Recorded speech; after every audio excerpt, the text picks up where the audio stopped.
I quit drinking alcohol on January 3rd of 2021. I started working on Fitting Indian in December of 2020, but nothing came of it until I started flowing with words 2 weeks after going sober. By March of 2021, I had finished writing my first book that I had been trying to write for a decade. Yeah. At the same time, from January to July, I went from 15,000 followers on Instagram to 100,000 followers on Instagram. The trajectory of my life completely changed after I got rid of alcohol. Everything just amplified. Hi, everyone. Welcome back to Sense of Self. I'm your host, Dr. Gauri Argam. Today's guest is Jyoti Chand. She's the founder of Shop Jotes. She is an author, a mental health advocate, a mom, and the creative mind behind @MamaJotes on social media. For those of you who are familiar with her, you already know she's created one of the most warm, genuine, funny corners of the internet. And for those who aren't familiar, you're about to find out why the people love her. But before we get to where she is now, I want to take you back to where it started. Jyoti grew up in West Covina, California, assimilating into the culture around her. And she quickly learned that figuring out how to be funny would be her way to fit in. And she was right. She became the funny one, the fun one, the one you wanted at the party. And for a long time, drinking and alcohol were a part of that story too. A way to loosen up, to cope, and to keep the depression and anxiety at bay long enough to show up as the version of herself that she thought people wanted. The problem was that version wasn't fully her. In this conversation, Jyoti takes us through the full arc, the slow realization that she couldn't keep living the way she was, the decision to get sober, and what happened after. How sobriety didn't take away her life, it actually gave it back to her. And now she's created her dream life.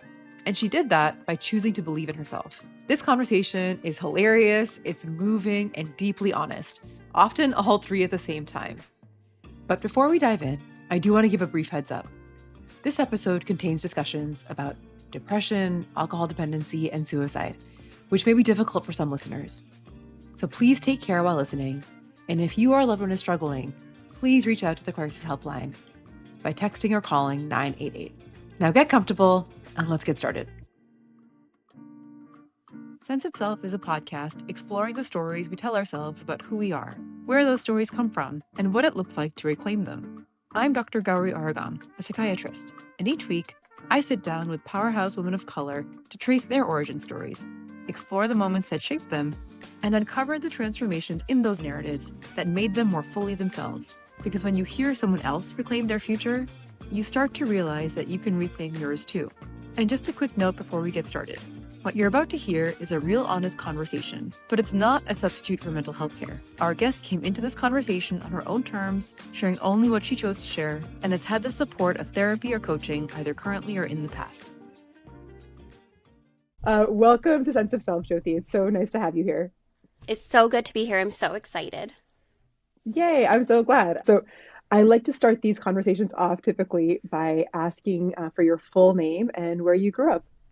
My name is Jyoti Kumari Chand, formerly Jyoti Dougal, and I grew up in West Covina, California.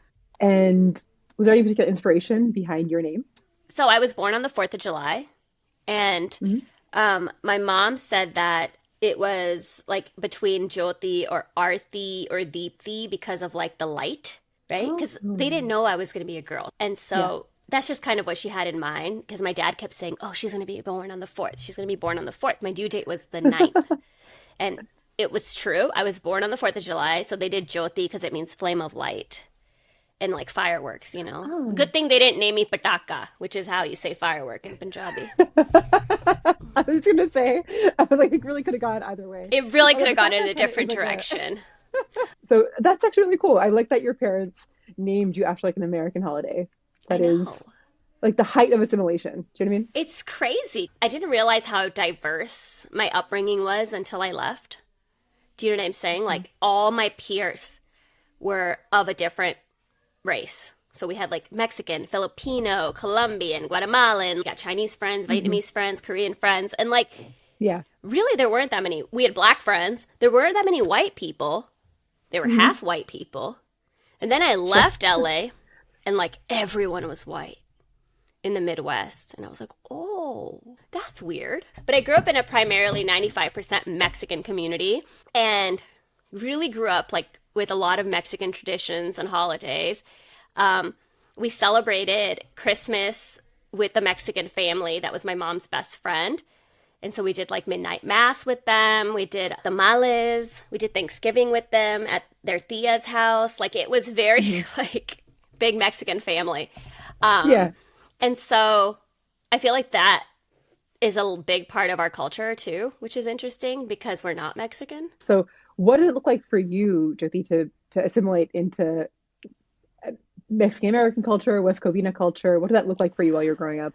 So I was one of the few Indian people in our Hmm. area. So in elementary school, I was the only Indian. In middle school, there was one girl who was half Indian, half Mexican, and then me. And then in Hmm. high school, we had some people come from India, but that's a whole different divide that I didn't fully like.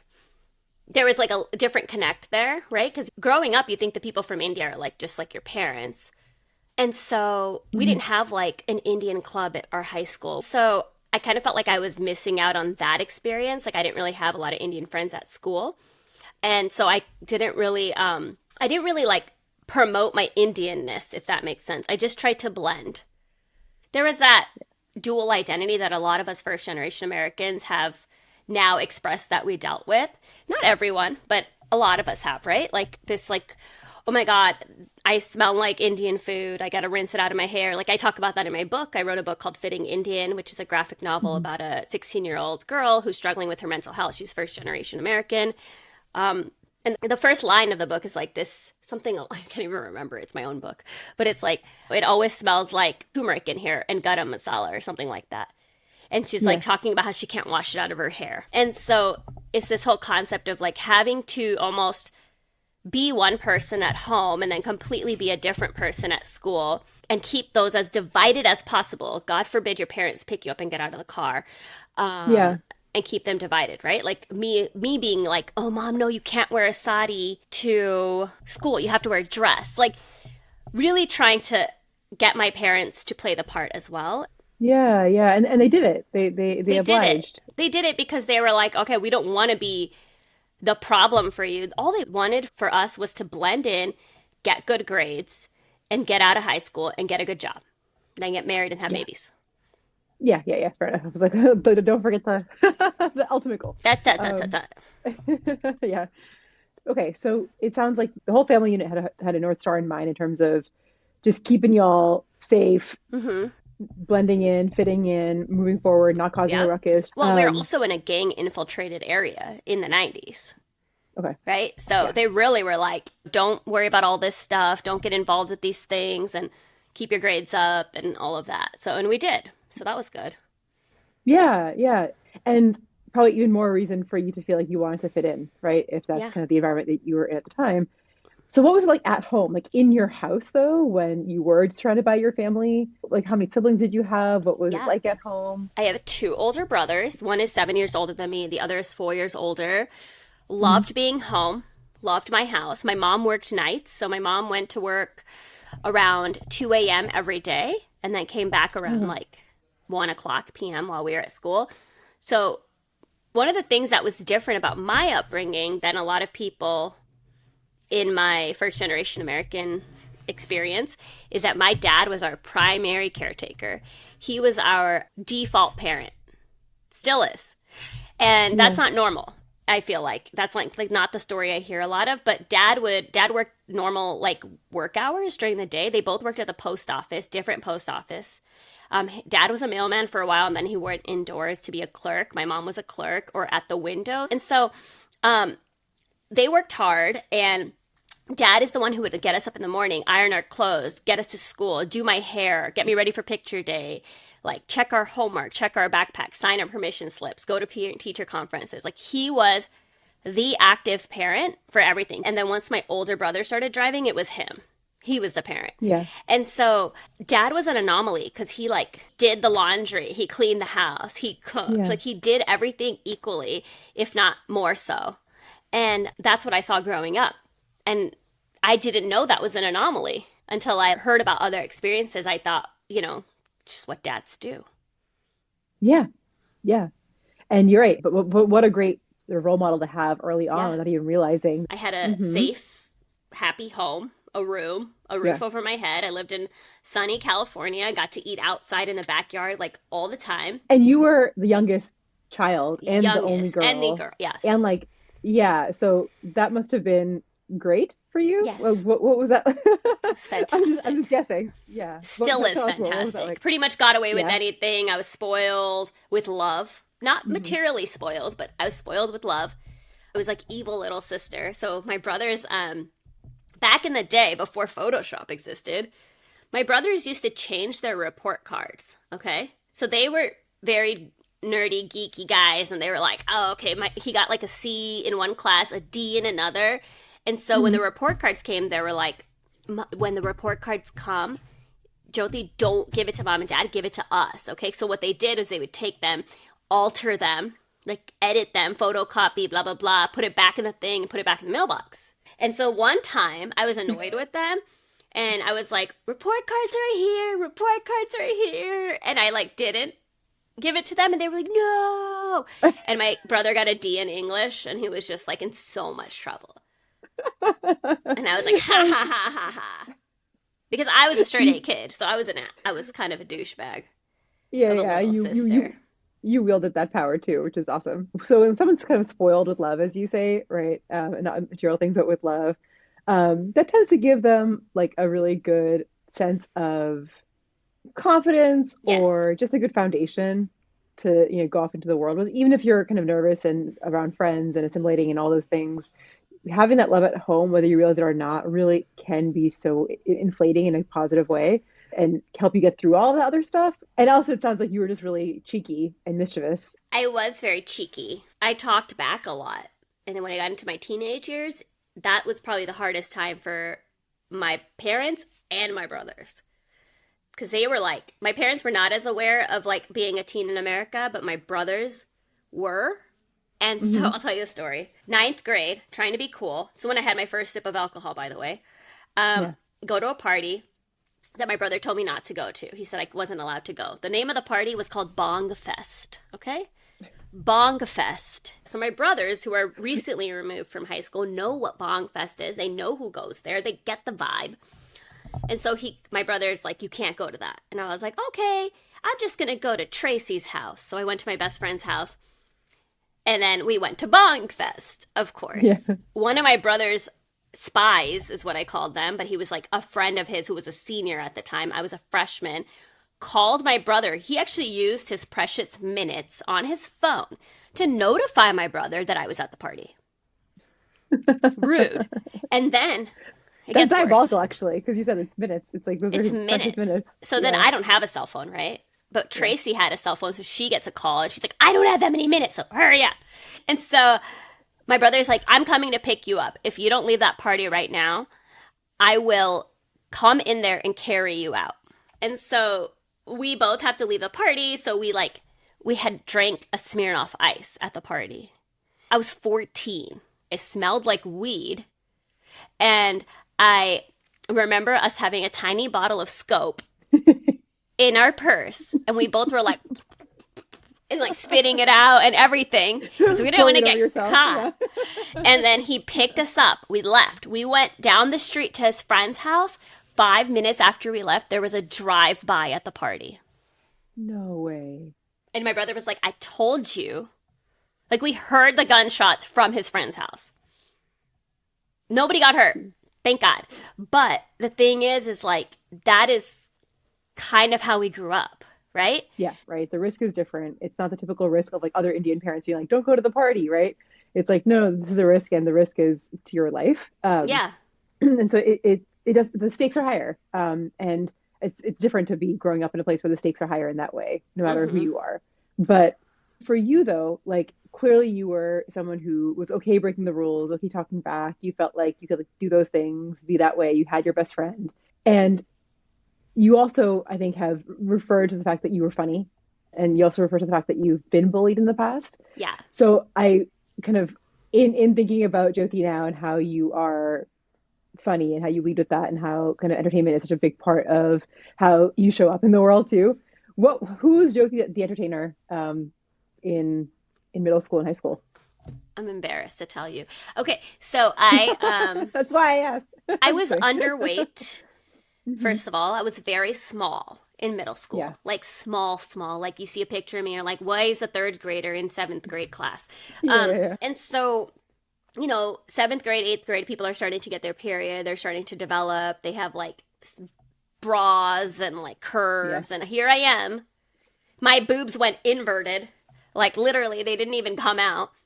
I had no period, no body, nothing. So, I got made fun of for that, for being Yeah. like a stick or a flat chested. I had got fun of for my nose a lot. That was one of the big things I got made fun of, is because my nose was so, like, I didn't grow into it. I look back at my photos and I was like, I was so cute. Like, get out of here, to make me Yeah. think that I wasn't. And I was just like really smart. I was kind of like a teacher's pet. Those kinds of things, right? Those were like the main things I got made fun of. But I had friends. I had friends that I Hmm. liked. And I would carry this joke binder. Okay? Hear me out. I printed out from my computer. This is when we had AOL trial CDs.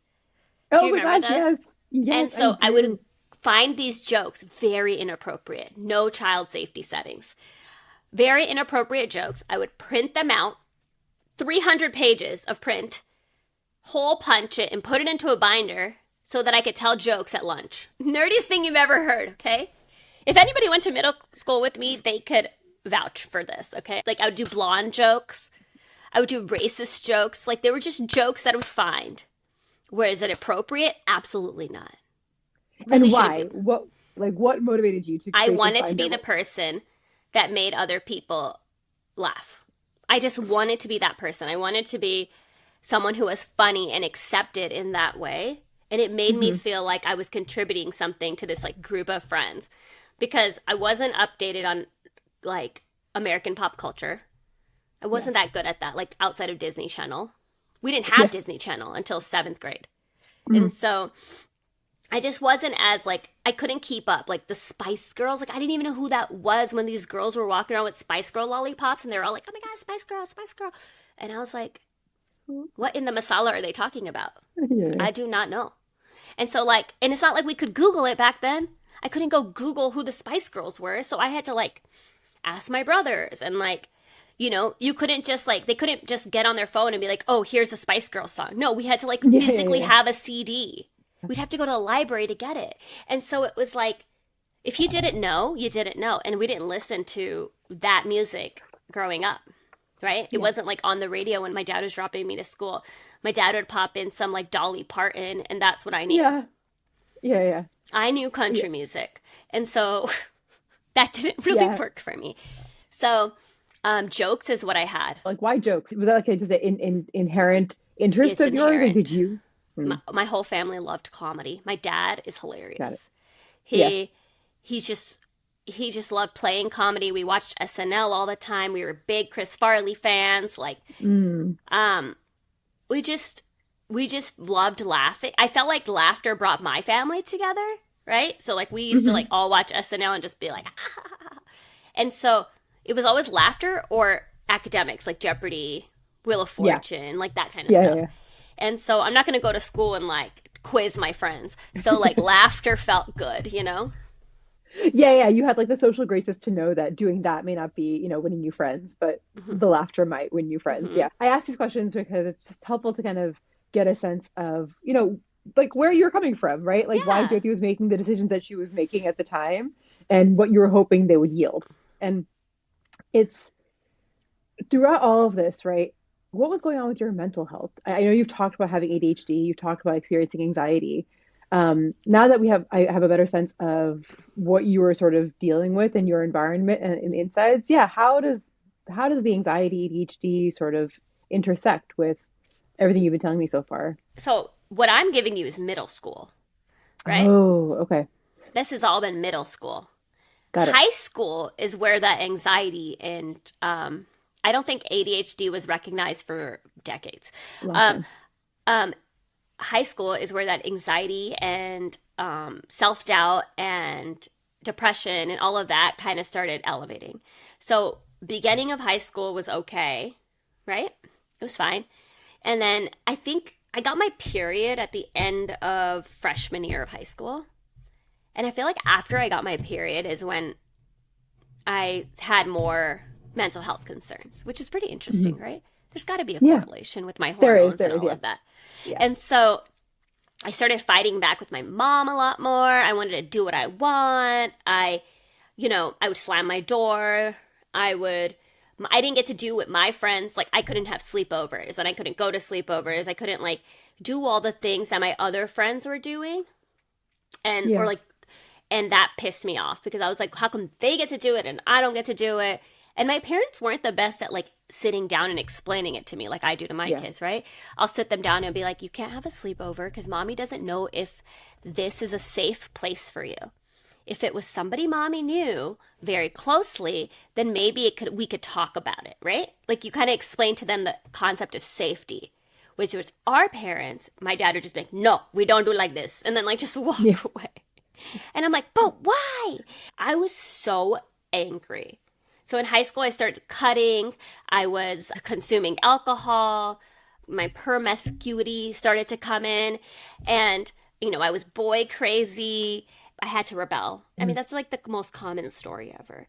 But I wasn't afraid of my parents in that way that my brothers were when they were growing up.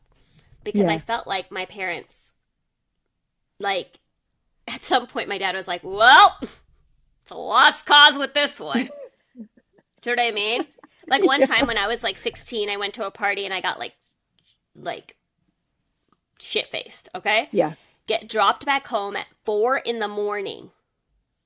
I was 16. 4 Yeah. in the morning, and then my dad was asleep on the couch and he gets up. He's like, did you just get home? And I was like, no, I just need water. But I'm like fully dressed in my outside clothes. Yeah. And he was like, okay. And like he never brought it up. I thought I was going to get yelled at the next day. I thought, no, he just was like, lost cause. We're just going to let it go. I don't know. I don't know how I felt about that. I almost wanted to be yelled at for it, but I didn't get punished for it. But I was fine. I like straightened out after a while. I wasn't doing anything. No, I wasn't doing drugs, but I Mhm. was drinking, which is a drug, which you learn later. Yeah. Yeah. No, and I think to your point, right? Like you're also getting to the fact that hey, my ADHD wasn't diagnosed until much later. I I was wasn't living with diagnosed. I anxiety. It diagnosed was myself. oh, okay, continues to not be diagnosed formally. But the point is, right? It's like you were experiencing all these things internally that you just had no idea you had any control over. And Yeah, then of it was course you really had your the period. anxiety. The anxiety And for then me was really hard, and I was trying to quiet it. And I yeah. actually get that anxiety and depression from my mom. And so my Hmm. mom went through like her own deep depressions in her 40s Hmm. and for various reasons. And, we talk about it pretty openly now. But back then, it was just like that one thing in our house that was just really just like, ugh. Like that icky thing that was in our house was like my mom's mental health. Really? And I Okay. don't blame her, Yeah. conflict with her mother-in-law, conflicts at work, like no place to go. Like she didn't feel safe at home or safe at work or like, you know what I'm saying? So she was kind of in limbo. So like we had a happy home, yet there were moments where mom's anxiety and depression would be the cause of my childhood trauma. What do you mean by that? Like how did you interpret it? What did you make how did you make sense of it for I yourself? guess I learned negative coping mechanisms from her. So, like, my mom developed a shopping addiction because her in between was the mall, Okay. right? Yeah. And she had many reasons for that, and it's something that's like so far removed from the present. But Yeah. just like this, not talking about your feelings or what's going on, no resolution to conflict, things like that. I just felt like I ended up in spirals because my mom ended up in spirals, and it's not her fault, but I didn't have any coping mechanisms that were healthy Yeah. given to Yeah. me, right? Like Hmm. as a kid, you don't do what your parents say, you do what your parents do.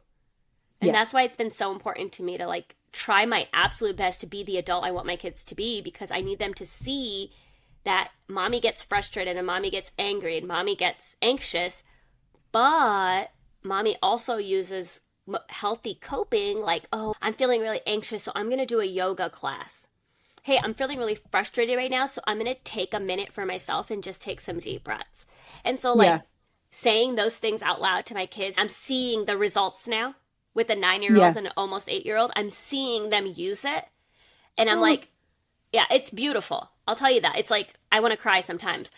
If my child takes a deep breath, I'm like, oh, you took a deep breath. you take a deep breath. Yeah. I totally feel you. And there's this kind of pride that you can have in sort of how you're breaking that cycle, and also the grief of, parents not having access to those They tools had themselves, nothing. right? Because they just had no idea, They or that had they no could do any of idea. that, right? And so, yeah, and I think and there's so many stories I hear in my work where those negative coping mechanisms, or unhealthy, I should say, coping mechanisms, just perpetuate, in their own way into generations upon generations, and that's just how it's Yes. been. And then you have people who like yourself, who are like, wait, actually, no, I have to choose differently, and that's going to be really hard, but I got to make it Yet I happen, right? still had an And addiction, right? Like, well, so that's the point. But I was going to say is that it's not like it just happened magically, and like, you just saw it, didn't experience any hardship yourself, and then just, moved on into this place that you are now. You have to go through some shit. Like, you have to go a through lot of stuff to shit. really Yeah. exactly, yeah, to experience that. So in high school, the anxiety started. You graduated early from high school, is that right? At Yeah, like I 16? graduated at 16. Yeah. So kind of adding on top of that, right, in terms of just not being socially, developmentally prepared for kind of I what comes definitely after high wasn't school at developed. the age of 16. Honestly, Um, I feel like I think that when I hit 25, I felt my prefrontal cortex click into place and I was like better. Everything was infinitely better. so Boom. yeah, it's like somebody turned on the switch. So when you got to college, right, you were younger than everybody else, but you were still this person who had that gumption, who was outspoken, who pushed back against your parents. Party girl. Yeah, party girl. Was that who you were in college as well, or did things? Okay, you were, yeah. Oh, for sure. Um, I had a very fun, crazy college experience in the beginning. Too much fun, right? You get out there, you have freedom. Like, no one to report to. I was young, I had a fake ID. There were boys that I could access, like right there, had my own room. Like, everything was just like at my fingertips. And I was exceptionally smart at school. So, yes, I knew one thing I had going for me is that I had really good time management skills. Like, I could study all day Saturday for a chem test, go rage on Saturday night, wake up Sunday morning hungover and study some more and ace it on a Monday. Like, it was just who I was. So and that's always the toughest, right? Because when it comes to any kind of behavior that maybe not the healthiest, when it doesn't really interfere in your life, or you're not seeing how it interferes in your life, there's like zero motivation or reason to change it. 100%. And I will tell you, I was like so good with my professors, great relationships with them, had amazing, like, I knew how to talk to adults, and I had a job on campus. Like, I was checking all the boxes. So why couldn't I just like get shit faced on a Thursday night? Everyone else was doing Yeah. it. And I was gonna say a lot of South Asian and immigrant youth who had kind of stricter parents, stricter home lives, where they had to kind of be one way in school, one way at home, like they really built that muscle, even more so than our peers in many ways, because you really knew how to show up one way in one place and one way in another Yes, place. And there was something, it was like a skill, it was like a superpower. It didn't feel it like was. there was anything wrong with it or unhealthy about it. It was like, cool, this is what I've always done. This is what I'm doing here. Great. I'm like, continue to be skilled at this, and I'm only getting better at it, you know? Yes. 100%. You're like, yes, yes. Um, so in that context, right, when you thought about drinking, when you thought about alcohol in college, what did you associate it with? Fun, Mhm. freedom, like, fitting in, going to these parties, going to a foam party. One time I went to a foam party. Thank God. Thank the heavens that there is no video cameras, no phone cameras, none of that at this time. And there was a butt shaking contest for a bottle of Grey Goose. And I went up there and I shook my ass. I did it. And you won. Did I win? I don't remember because I was pretty drunk. like when you say that, it's like, okay, cool, great, Jyoti, you're in college, people do that. Like, what's the big It's deal? normal. It's normal, right? I think, and that's how you felt as well. And looking back on it now, how did the alcohol help with your anxiety? It made it worse. Hmm. It looking back, it just made me it was like a vicious cycle, right? Like I Yeah. would be anxious, I would drink the alcohol, I'd wake up, I'd get more anxious, and I'd drink the alcohol because sometimes I would black out, I don't know what I did. Sometimes I would have like a hookup and be like, oh my God, what did I do? Sometimes I would just like not know how I got home, Hmm. right? And all those things just heightened my anxiety. Yeah, of course. Yeah. And you get more anxious and you're like, oh, I'm going to have a drink to take the edge off, right? So I thought everyone around me was drinking like I was drinking. But you don't realize until you become sober that not everybody drinks like you drink. Now, when I sit in a crowd where there's alcohol involved, I can tell sitting there who is just having a drink and who is drinking. And there's Yeah. a difference. And my husband is someone who could just have a drink. Hmm. He's someone who 100% had a great party life in college, right? But when he had to buckle down after college for medical school, this guy wasn't getting shit faced on the weekends. He can have half a beer and walk away from it, Yeah. right? And then there's people like me who will finish his beer. Yeah. And so I think that I don't remember your question at all, but That's okay.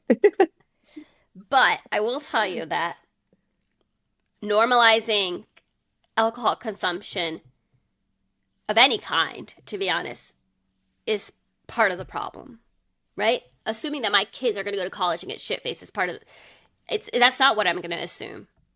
Am I I'm not blind. Are they going to try it? Probably, yeah. Are they going to try it by Yeah. 16? Probably, yeah. Not under my roof. Not with me there. I'm not going to be the parent who's like, "Try it with me." So that so you can be under my like I'm not going to promote it in any way, to be completely honest with you. I'm going to continue to say I don't drink alcohol because I had a bad experience with it. It made mommy into a terrible person for a while, into a Hmm. person I didn't want to be. That is the thing I'm going to keep saying. And they can drink it if they want to drink it. Well, I guess that makes you wonder, you said that, hey, when I talk to my kids about this, I want to tell them, hey, it made mommy a person she didn't want to be for a while. When you were in that space, when you were that age, when you were 16, 17, 18, how did you see yourself? Like, how would you have described yourself if somebody asked you back then? Oh, that's a good question. I don't know. I would have said that I was a nerd, which is really weird to say when you're a party girl. So it's like almost like two different worlds for me. Like, for example, I wasn't as much of a party girl as a lot of my friends were. Whereas, like, my closest group of girlfriends were all hiding something from me, and I could tell. And it's because I was deemed like the good girl of our group, Hmm. which is crazy because I still had drank alcohol in history class before. And so, but my friends were doing meth in the bathroom. Yeah. They didn't want me to know that they were doing meth in the bathroom because I would have told on them. And Mm, I I see. probably would have, to be honest, because meth is a real drug. Alcohol is not a real Yeah. drug. In my head, alcohol is not a real drug. Meth is a drug. Marijuana is not a real drug. Meth will kill you, right? And so when they finally told me I was with my friend my best friend and at her house and we were 15, Yeah. unrolls a foil paper of meth and asks me if I want to try it. Hmm. And the fact that I said no and didn't talk to her for several months and then told my brother on her um was just like a testament to my character back then. I Yeah. really didn't think alcohol was a drug. I was afraid of Yeah. drugs. It's kind of like the clarity you had in one domain and the way you're blind to kind of what you were experiencing internally, right? Yes. And what it was doing. So it's hard to kind of fully know how you saw yourself back then, but you do remember other people saw you as the relative good girl. And that can actually only obscure the problem even further because you're like, oh, well, if I'm the good girl, then what I'm doing is not a problem. 100%. Yet, when I was in my Indian circle, right, of friends in my teenage years, I was the bad girl. Yeah.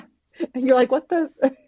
How did you make sense of that, Jyoti? Like that must have been really confusing. Of like you're the good girl in one place and the bad girl in the other place. Like, Well, a lot of the people what'd in you our do? Indian circle grew up in like a nicer part of SoCal.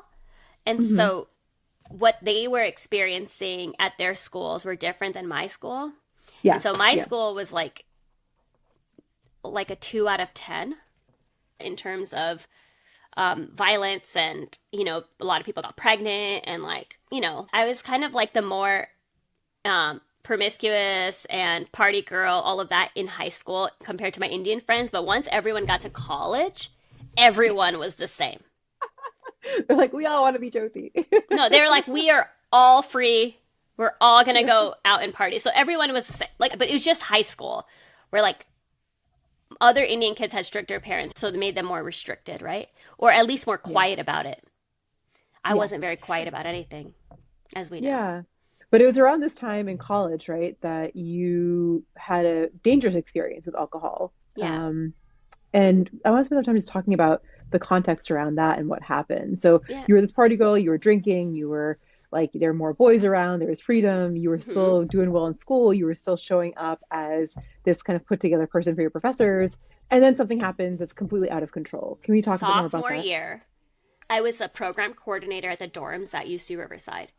And my boyfriend at the time was an RA in the dorms at UC Riverside. At the start of sophomore year, I was absolutely infatuated with this boy. He was the sweetest thing. I feel for him now. But only because I was batshit crazy. Um, he broke up with me at the beginning of the year.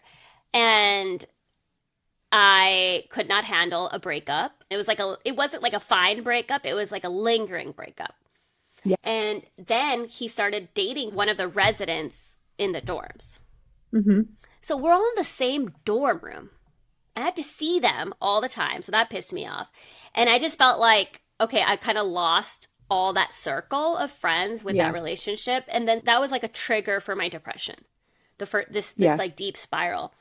Um, so because of that, my grades started plummeting, Hmm. right? And so that triggered a depression because I've never been a bad student, Yeah. ever. The only class I was doing good in was creative writing, and we'll get into that. But like bio failing, chem failing. And because of the breakup, I started distancing myself from the friends we hung out with. I started distancing myself from going to class. Yeah. So all these things, and I started drinking and partying more. So for fast forward like 4 months, I went drinking one night, and at this point I felt like I had nothing to lose. I was so Yeah. deep in this depression. I would wake up crying. I couldn't sleep well. I had nightmares. I was just Hmm. so low. My mood was low. And at that age, Yeah. especially back then when this wasn't like part of the conversation as much, like people didn't really talk about mental health as much as they do today. Um, when you start acting like the Yeah. crazy girl and getting drunk at the parties and being the one who's Hmm. crying on the sidewalk because of whatever, like I was a drunk crying girl. Like people really don't want to hang out with you.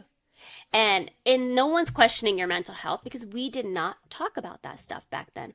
So I went out with my residents in my hall, and we went to a casino. I got drunk.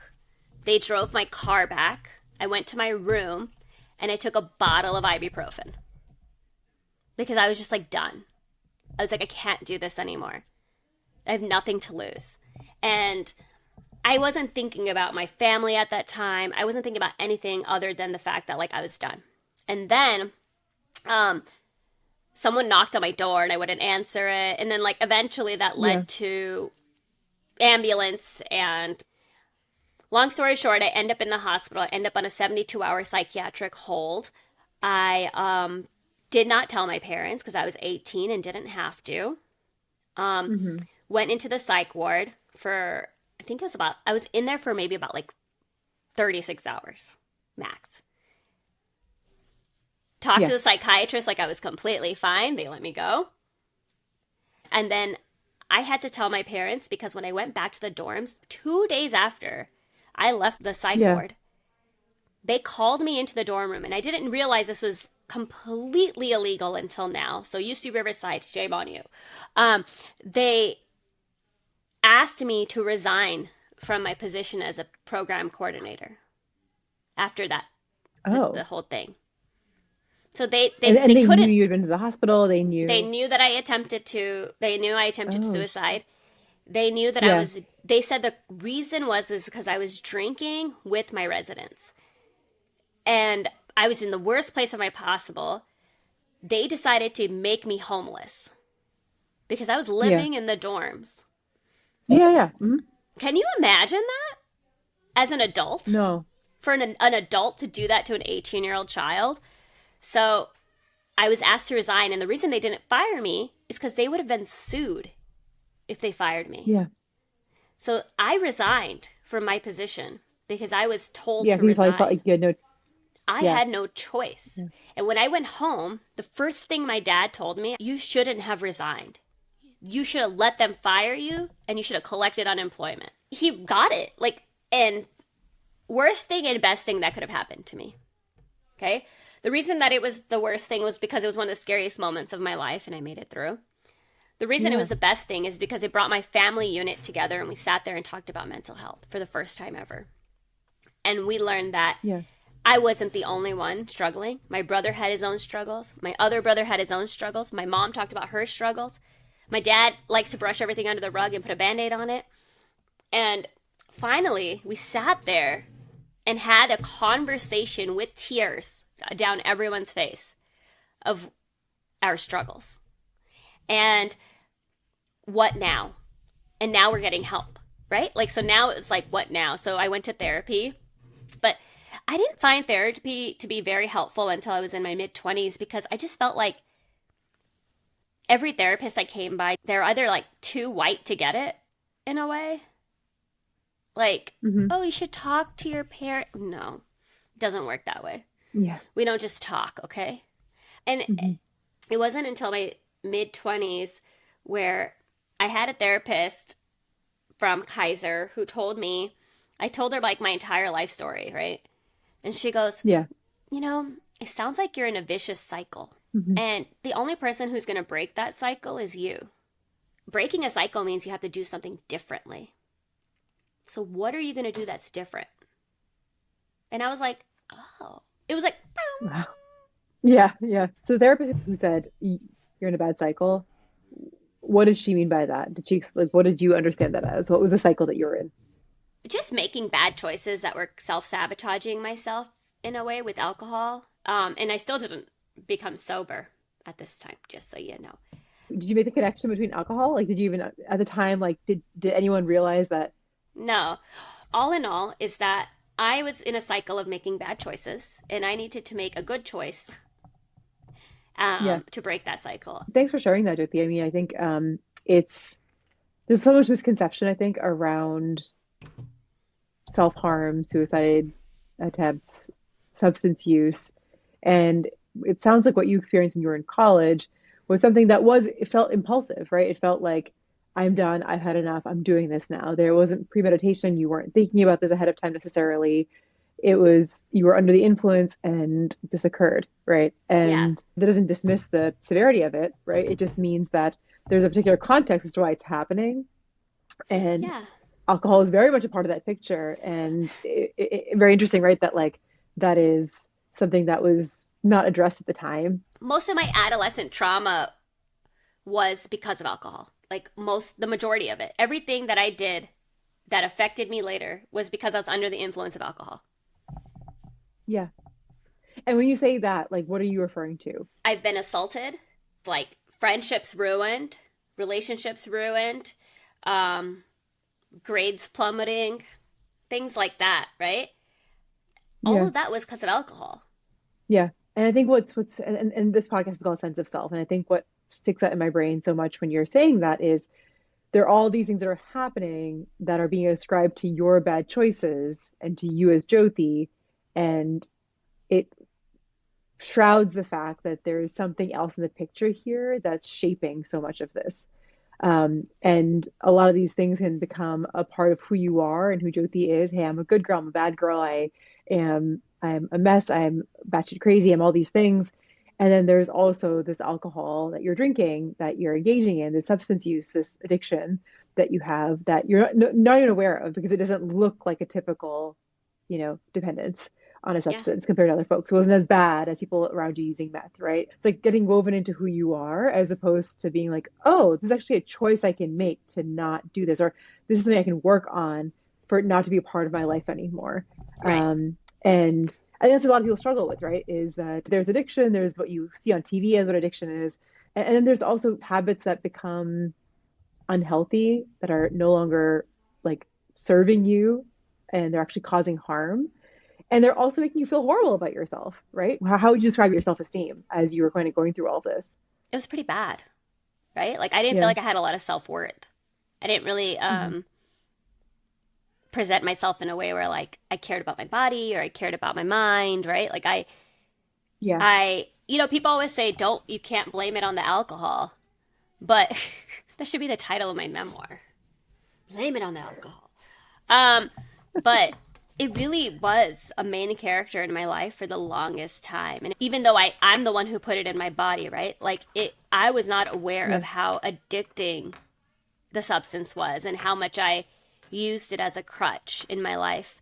Um, but yeah, it did ruin my self esteem. I didn't feel like I was worth much. I didn't feel like I brought much to the table. The only place that I felt good at, I guess, in my life was my writing. And Yeah. so after I moved home in with my Hmm. parents and I decided not to enroll in the next semester of college, which is crazy. But then 3 weeks into the quarter, I asked the school if I could come back and they allowed me to because I was like, I need to go back. I can't just like derail my life. Right. So I still had enough self awareness to know that I can't derail my life. Right. And maybe that's being home. Maybe that's like being around my parents and my brothers and them encouraging me to like go back. Right. And my dad helped me get a shared room in an apartment, and it was like $400 a month. And by the next month, I got a job tutoring, and I officially changed my major to creative writing because I was like, I don't want to go into medicine. I don't want that life. Like, I don't feel like this is for me. I want to write, and I had no idea where that was going to lead. And so I started writing for screen, writing for stage, and writing is one of the most healing things. That healing journey is a decade long. But I am telling you, like, it took me a long time to write openly because I felt like I was scared to like fully put it down, like as if I write something, even if it's just for myself, like in my journal, I was afraid that someone would read Yeah. it, right? So it's like to write openly is one of the most healing things you can do. And I think that really helped me become a better writer and like where I am today. Yeah, no, I appreciate how you framed that, right? In terms of, I felt like I really didn't have any worth, but where the one place I felt like I was, at least there was a glimmer, Hmm. of hope and self-worth was the writing. And then the lack of self worth led me to relationships where I wasn't treated well, Yeah. right? Like, verbally abusive relationships or just abusive relationships. And I, but that I didn't think I deserved any better. So when my Yeah. husband came along and I thought he was too good for me, I was like, I tried everything in my power to sabotage my relationship with my husband. Because I was like, nah, this guy's got a good head on his shoulders and all of that. Like, it's like almost like I wanted to. And that's when that cycle lady, the therapist, came into my life and she was like, I think you need to break the cycle and you got to choose something you wouldn't choose. And it really came down to my husband. I started talking to him like months after that. And I had to keep reminding myself that, yes, this is uncomfortable because he's nice for the most part. Yeah. Sometimes he's a For the douche. most part. Yeah. Um, most days he's nice. Yeah. I Yeah. always Yeah. actually, you know what? I always love him. Most days I like him. Um, and it was really hard for me to accept that I was worthy enough for him. I intimately kind of am familiar with what you're describing because this is the work I do with you every day. It's also what we experience as humans. Everyone, I think everyone can relate to that to some degree, or if they can't, they will. People talk about change, choosing differently. I think now in the culture, there's a bit more conversation around what that really feels like and what the stakes are. and what the implications are of that, because things are going to change, and but in that change is a lot of freedom, freedom to be yourself, freedom to actually be who you are, freedom to come back to yourself in a way that we don't often associate that kind of change with. And what I mean by that is you chose differently. You chose your husband. You chose something that was uncomfortable. And folks, in the romantic world might be like, what do you mean you chose something uncomfortable? Then why were you with him? Blah, blah, blah, right? But it's like, no, it's not that simple. It's Some not. part of you knew that this person was good for you and Yeah. someone that you could be with if you got out of your own way, Hmm. right? And so if you had the chance to just be yourself and tolerate the discomfort of all the voices and things telling you to F it up, this could be something that actually led to joy Right. and to like happiness and like health. But you had to tolerate that discomfort for a while. And I think that's where people can get really confused because they're like, well, how do I know if this discomfort's bad discomfort or good discomfort, right? If it's leading Right. towards something good for me versus something that's, again, just part of that same cycle. It's like almost every Yeah. day you have to wake up and remind yourself that you're doing this for a reason. A couple months into our relationship, he Yeah. took me to meet his friends, his med school friends. But he took me to an all you can drink brunch. So, what did I do? I got shit You drank all you faced. could. Yeah. I drank all I could. I tried Yeah. to keep up with the boys, right? This big boys. And I was so wasted on the way back that I couldn't get on a train in New York. And that we had a taxi cab back to Long Island. And at that time, like, we had no money. He had no money. Like, we was in residency, so a taxi cab back to Long Island is a lot. And I embarrassed him. I knew that. I embarrassed myself. And to me, at that time, I laid there and I had already ruined this relationship, right? So, whatever, Yeah. it's over. It's done. Like, I've ruined this relationship. And he comes into the room and he lays next to me and I'm crying and he goes, hey, it's okay. And I was like, no, it's not. I was like, it's fine. Like, we don't have to be together. Like, I'm shit show. Like, it's fine, right? Excusing Yeah. myself from this relationship. And he goes into his drawer and he pulls out a ring and he says, just listen. He goes, I just want you to know that I'm so committed. I already bought this. He's like, I'm not going to give it to you. I'm not going to ask you at this time. But I want you to know that a 1 month after being with you, I bought a ring. Like, he knew he wanted to be with me. And I was just like, why? Why? Yeah. Why me? And he's like, because even though you don't see it, I see the good in you. And I was like, that was it for me. Like, I can cry right now. Like, that was it. Like, I was like, he sees this human who has his own flaws. Like, I'm not making him a saint. He's not a god, okay? Homeboy's wild. But this human, at that moment, at my worst, at my absolute worst, right? I'm sitting there drunk, crying, just made a fool of myself, has just shown me that he sees the good in me and would like to be in my life. Yeah. And I was like, okay. I woke up the next day with clarity. I was like, this person will love me when I'm at my worst. So I'm going to let them love me at my best. Right? Mm-hmm. Yeah. And so that was like my turning point for me. Like, I don't even know if my husband knows that's my turning point for me. It wasn't an instant turning point. We went through our trials and tribulations. We went through the ringer of being married. We went through the fights and all of that. But after that point, it only went this way. There's little dips. Yeah. There's little dips. But, Yeah. mostly went this way. The Yeah. incline, if you zoom out, it's inclined. Yeah. Well, I mean, that like warms my heart because I think what a lovely, as your therapist would have said, like reparative experience, right? Just to Well, be able does it to help be that in he's a psychiatrist and he knew what he was doing? Or it does help. Or like, does it, you're like, wait a was he second. just using stuff on me that like he knew would work? Was I he don't know. psychiatrizing me? Which is what He my dad does, says. dude. I He's like, swear he stop spikes my psychiatry water or something. with his knowledge. Yeah. But to be fair, right? Like, I think Sure, yes, that probably put him at an advantage, but in a great way because he sort of maybe knew what a person needs in that moment, right? Yeah. Which is not to lay on the shame, because clearly you were already doing that to Yes. yourself in Yes. spades. Clearly you already felt really bad about it. Clearly you already felt like out of control. And so to have someone who cares about you, who loves you, tell you that and mean it And really mean it. is highly reparative. Yeah, it goes to show you, you realize I like, oh wait, that's what I was waiting for. I was waiting for some kind of solid ground to stand on, because that can sometimes be like the first step to then building yeah. your own solid ground for yourself to love yourself even in those moments. He really was the first person who like made me feel loved regardless outside of my immediate family.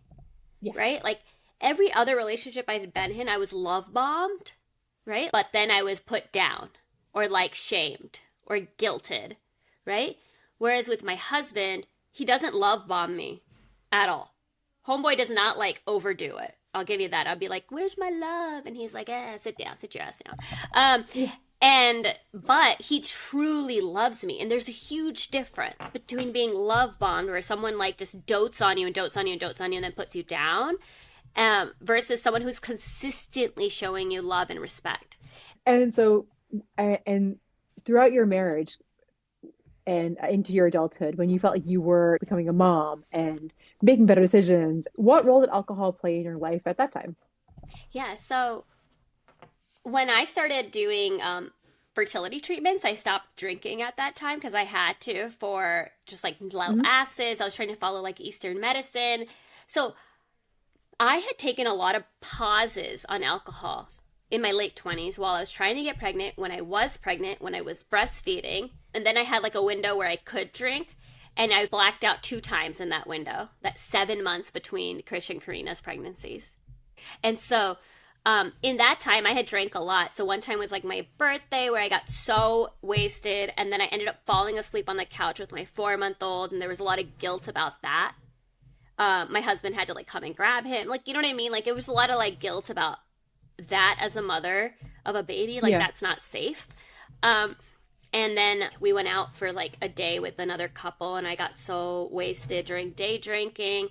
And it was just like not well representing of myself. But there was 2 incidents. That's it. 2. But those gave me so much anxiety. Like after that one time with Krish on the couch, I would just be like, "Oh, I'm not drinking anymore. I'm done." Yeah. And so Yeah. then I was in a cycle of 3 years of trying to moderate my drinking, Hmm. right? I was like, "Oh, I'm in charge of this. I got this." It didn't matter how much I tried to moderate or how many successful attempts there was always the unsuccessful. And so it wasn't until 2020, deep into pandemic, drinking every night, in a spiral of anxiety, snapping at my children, um, because I was so like tired and overstimulated and anxious, and then being handed a book about alcohol and starting to listen to it, that I decided to stop drinking. A social influencer named Hitha Palepu announced on her Instagram that she was doing dry January. Never heard of it Yeah. before. It's a month where you don't drink alcohol. I was like, oh, that's not that. I almost was at a point where I wanted to prove to myself that I could do it, because I had Yeah. gotten so drunk on Christmas that I fell asleep on the couch. And I was like kind of over it. I felt like alcohol was a burden at this point.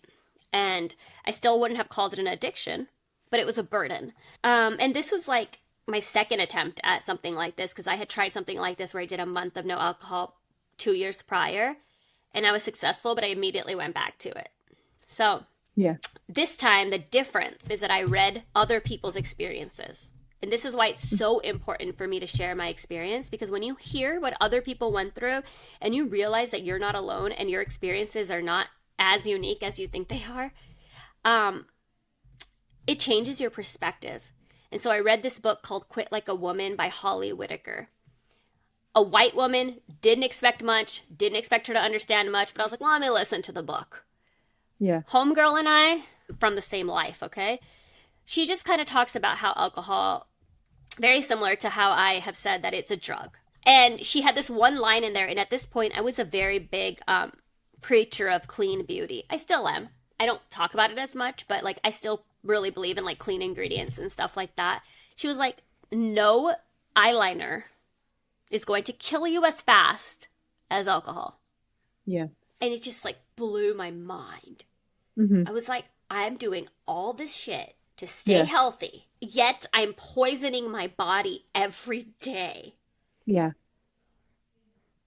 And Yeah. I was just like, how did I not correlate this before? Mm-hmm. And yet, this entire journey of health, working out, early morning boot camps, whatever, alcohol never, ever crossed my mind as being something that was harming me.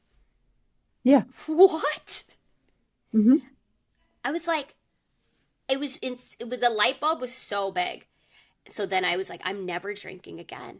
And I said it and I meant it, but I didn't announce it to anybody because I was afraid to like put it on paper, if that makes sense. Finally, in April is when I told my audience I had been 3 months sober. Mm-hmm. And that was a big deal for me. But at that time, people were like, oh, like moderation. And, you know, like it's not too good to do anything all the way. You know what I'm talking about? Yeah. Yeah. Like, don't be so extra about it. And it wasn't until Pyle, who you guys might know as Pyle for Style, Pyle Desai, we were introduced by a friend. We both realized we were going through a sobriety journey at the same time. And she had called hers a drinking problem. And I had said, oh, I guess I wouldn't really call mine like a problem. And she's the one who put out the question that said, well, why not? And that's when I had to really start exploring that I also had a drinking problem. Yeah.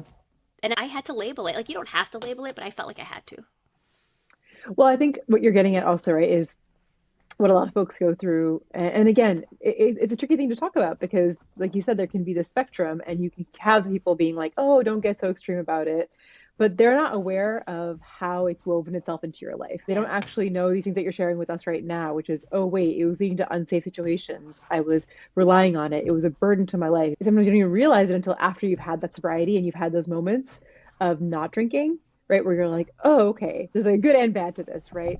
The good Yeah. can be, okay, I'm more in control of what I'm doing. I'm aware of what's happening. I'm not blacking out. The bad can be, oh, wait, now I'm feeling all these feelings. So many feelings. So many Yeah. tears. What were you feeling? So much Yeah, sugar after.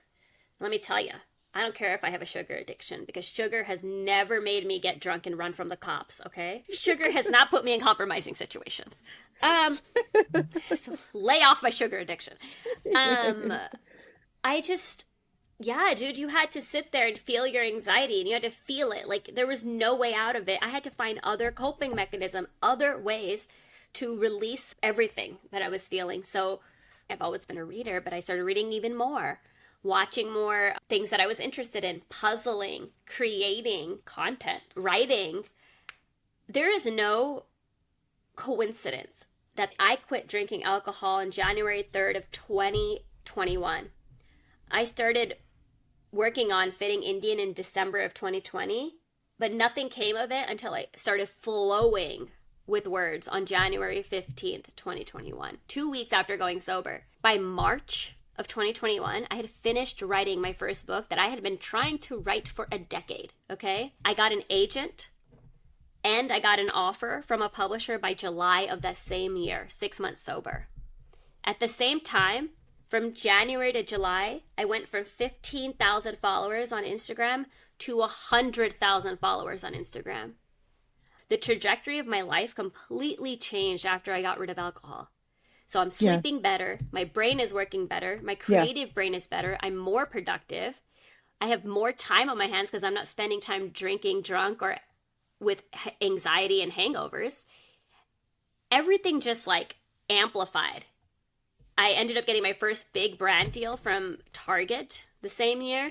I got representation as an influencer the same year, the same representation I have today.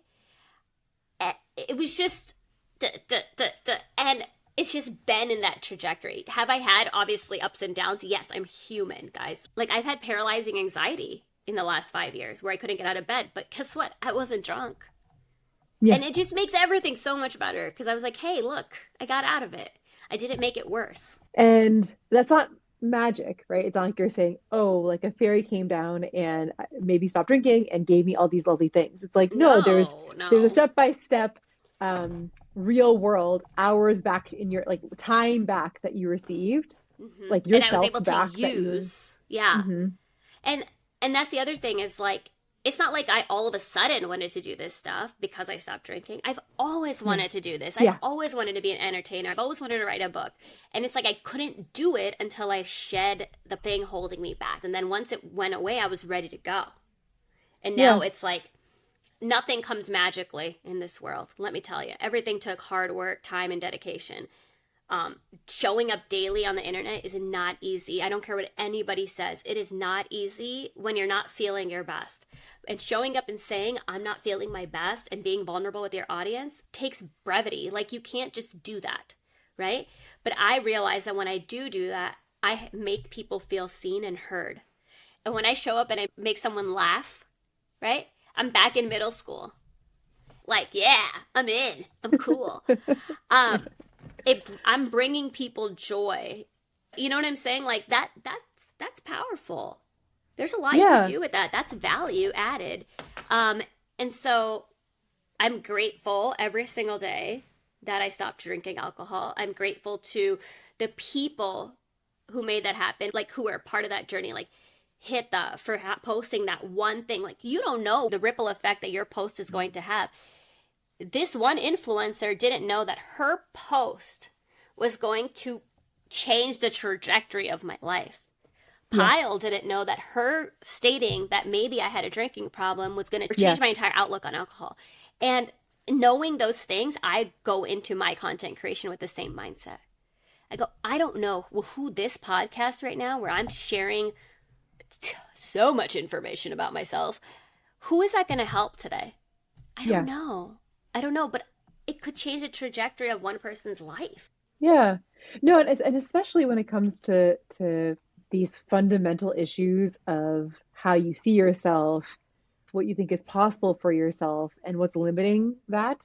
There's just so much that, to your point, right, can be so entrenched. And if you can get even one person to question that is like so important, because or else you can feel really stuck in it. The way you describe feeling stuck in that spiral of, I guess this is just where I'm at, and like, this is just who I'm going to be forever, and great, this person loves me, that changed things, that shifted your life in many ways.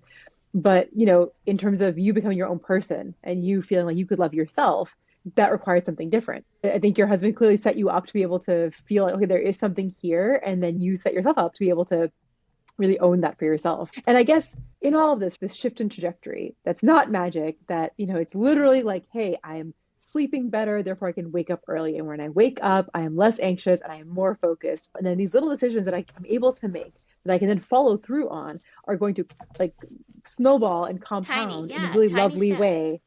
And they can really help rebuild self-esteem. How did your self-esteem evolve from there? What happened? It went up. I started seeing myself in a different light. I was proud of myself, first of all. Mm-hmm. And when you're proud of yourself, like, naturally your self-esteem is going to go up. I was proud of the mom I was, or am. Like, I'm so proud of them, but like also I'm proud of myself for like raising them to be who they are. And I think these little achievements, like these milestones, right? Like 20K followers. Oh my God, I did it. Like, there's 20,000 people who either want to watch me because they like me or watch me because they hate me. And that's great. And, oh my God, I finished a book. I don't even care if it gets published. I wrote it. So little things like this, my self-esteem is rising. I'm a cocky bitch now, right? I'm like, just kidding. I appreciate you sharing all of this, right, Jyoti? Because it's not magic, and it's possible for people, right? It's really possible, and it can feel so out of reach. And yes, it might require therapy. Yes, it might require medication for some time. Yes, it might require you to, like hunker down. It might require you to be patient with yourself. I'm still very medicated, but okay, go ahead. Yeah, no, I mean, but that's the thing, right? You said sometime, and I was like, I'm just gonna keep it ongoing. Yeah, but my point is, I talk about this on my pages all the time, and even my friends or colleagues or family members who are asking about, how to move forward, and I'm like, all these things just play a role in you being able to be yourself. If you feel like you can't move towards yourself more so with any of these things that you're doing, then like we got to rethink what's happening. If like this medication's making you feel like a zombie, that's not okay. It should make you feel more like yourself, not less like yourself. So, you, Jyoti, now, Mama Jotes, if someone said, hey, like, who are you now? Like, how would you describe yourself? What would you say? I am a fun, loving mother of 3, married to my best friend, a creative in all areas of life. I love cooking. I love writing. I love knitting. Like, I'm just somebody who's not afraid to like try something new. And like, I have a lot of close friends. Yeah, I yeah, don't yeah. do cardio. I don't do cardio. Or like I'm a lot of things, but I'm not that. Yeah. um, well, thanks, Jyoti, so much for being here. I really appreciate you This taking the was time to great. share your story, It and feels like a free therapy session. this is what I'm telling people. That's my That's how she pitch. gets you on here. She goes, "You guys, I'm not going to charge you the $80,000 an hour. So if you want free therapy," I almost like cried in the middle. I had to like hold it back because I'm wearing mascara. No, I appreciate you sharing that. You know, it's funny, right? Because like clearly I'm not your therapist. Clearly this is not therapy, but there can be such power and be able to share your story in this particular way and just have Yeah. someone listen and get to ask those questions. And I really appreciate it because it's so, yeah, it's just important to see sort of behind the curtain Yeah. Yeah. for folks. Thank you. And I just want to say if you're listening to this and any of this resonated with you and you want to talk more, I'm there. DM me. Let's have a conversation. And honestly, like sometimes you just need someone else who's been through it to like really understand it yourself. So like reach out. I'm here. I'm not a therapist. I'm not a medical-y anything, but I'm just a person who's been through it. Thank you so much for listening to this episode. If it moved you, made you think, or made you laugh, please share it with someone you love. And if you want to make sure you never miss an episode, please subscribe to our YouTube channel and follow us on Instagram at senseofself.podcast. That's the easiest way to stay in the loop when new conversations drop. We'll see you next time.